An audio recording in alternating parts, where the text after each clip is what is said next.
Formula ఈ race కేసులో కీలక పరిణామం చోటు చేసుకుంది. ఏసీబీ అధికారులకు హైకోర్టు ఉత్తర్వులు అందాయి. దీంతో ఫిర్యాదుదారుడు దానక్ కిషోర్ ను 7 గంటల పాటు ఏసీబీ విచారణ జరిపింది. దానక్ కిషోర్ స్టేట్మెంట్ ఆధారంగా త్వరలో కేటీఆర్, అరవింద్ కుమార్ కు నోటీసులు ఇవ్వనుంది. ఏసీబీ స్టేట్మెంట్ ఆధారంగానే ఏసీబీ విచారించనుంది.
ఫార్ములా ఈ రేసు కేసులో కీలక పరిణామం చోటు చేసుకుంది. ఏసీబీ అధికారులకు హైకోర్టు ఉత్తర్వులు అందాయి. దీంతో ఫిర్యాదుదారుడు దానక్ కిషోర్ ను 7 గంటల పాటు ఏసీబీ విచారణ జరిపింది.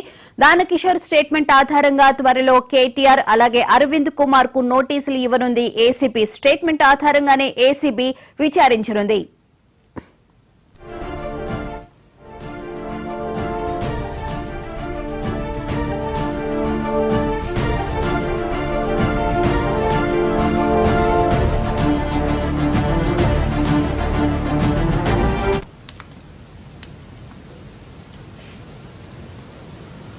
ఫార్ములా ఈ రేస్ కేసులో కీలక పరిణామం చోటు చేసుకున్నట్లు తెలుస్తోంది. ఇదే అంశానికి సంబంధించిన పూర్తి వివరాలను మా క్రైమ్ బ్యూరో చీఫ్ మధు నడి తెలుసుకుందాం. మధు, చెప్పండి. దానక్ కిషోర్ స్టేట్మెంట్ అయితే రికార్డ్ చేయడం జరిగింది ఏసీబీ అధికారులు.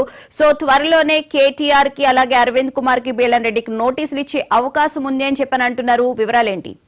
చాలా కీలకమైనటువంటి మలుపుగాని మనం చూడవచ్చు. ఎందుకంటే దానక్ కిషోర్ స్టేట్మెంట్ మొత్తానికైతే పోలీసులు రికార్డు చేశారు. ఇప్పటికే కేసు నమోదు చేశారు. ఏసీబీతో పాటు ఎన్ఫోర్స్మెంట్ డైరెక్టరేట్ అధికారులు కూడా కేసు నమోదు చేశారు. ఈ నేపథ్యంలోనే ఏసీబీ నమోదు చేసినటువంటి కేసు ఏదైతుందో ఆ కేసులో ఇప్పటికే A1 గా ఉన్నటువంటి కేటీఆర్ బెయిల్ మీద బెయిల్ తీసుకున్నారు. ఈ నేపథ్యంలోనే మిగిలినటువంటి కేసుకు సంబంధించి ఇన్వాల్వ్మెంట్ ఉన్నటువంటి వారందరికీ, అదేవిధంగా కేసులో కీలకమైనటువంటి పరిణామాలు చోటు చేస్తున్న నేపథ్యంలోనే ఎవరెవరు ఏంటి పాత్ర అనే దానికి దానక్ కిషోర్, ఐఏఎస్ ఆఫీసర్ దానక్ కిషోర్ కి సంబంధించినటువంటి స్టేట్మెంట్ ఏదైతుందో ఆ స్టేట్మెంట్ రికార్డ్ చేసినటువంటి పోలీసులు దాన్ని కోర్టులో ప్రదర్శించే అవకాశాలు అయితే కనిపిస్తున్నాయి. నెక్స్ట్ ఎవరి స్టేట్మెంట్ రికార్డ్ చేస్తున్నారు, నెక్స్ట్ ఏసీబీతో పాటు ఈడీ అధికారులు ఎటువంటి యాక్షన్ తీసుకోబోతున్నారు అనేది మాత్రం చూడాలి.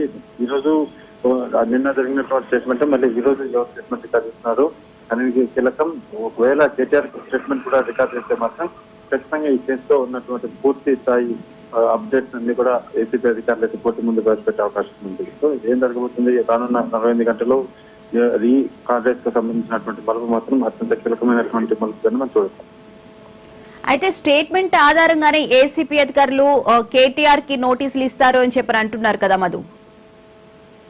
ఎక్కడ అలాంటిది ఏమి ఇప్పటి వరకు అంటే చూడాలి. అంటే ఆల్రెడీ బెయిల్ మీద వచ్చారు కాబట్టి ఎటువంటి స్టేట్మెంట్ అయినా ఏదైనా సరే మొత్తం రికార్డ్ చేసిన తర్వాతనే ఫర్దర్ యాక్షన్ ఉంటుంది. కాబట్టి ఏం చెప్పారు, స్టేట్మెంట్ ఏం చెప్పారు, స్టేట్మెంట్ లో ఉన్నటువంటి డీటెయిల్స్ ఏంటి అనేది మాత్రం కోర్టుకి ప్రొడ్యూస్ చేసిన తర్వాత కోర్టు ఇచ్చే ఆదేశాలు బట్టి ఫర్దర్ గా రైట్. Thank you Madhu.